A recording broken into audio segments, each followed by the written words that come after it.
อยู่ในท้องของแม่หาวแม่แสนทุกข์เศร้าคอยเฝ้าระวังเรือลายอาหารเพียงหอนหน่อยเดียวก็ทนได้ขายตัวยานมีอันตรายทำหายสายเลือดในคันผู้เกิดมาแล้วเหมือนแก้วใจเทียนบ่ได้ใจเงื่อนไขบ่ได้มาผ่านลูกหิวคอยพรยามนอนบ่ได้เคินหา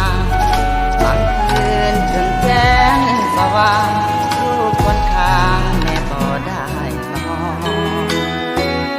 ก้าวสู่การเพียรแม่เพียรหาเงินส่งให้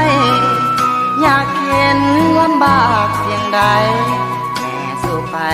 เพื่อได้เงินมาสั่งสอนลูกเท่า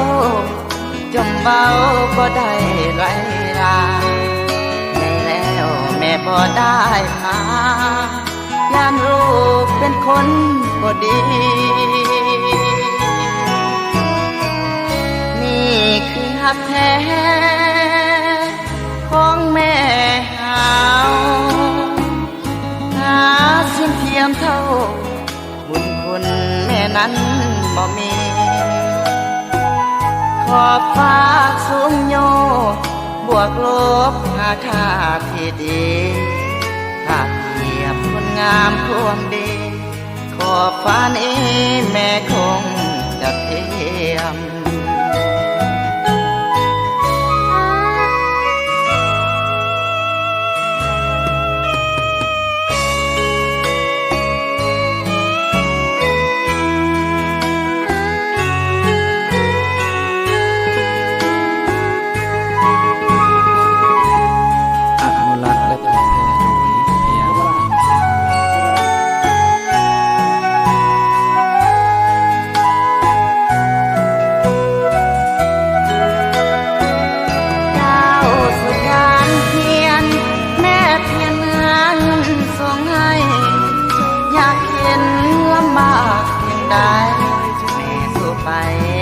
ได้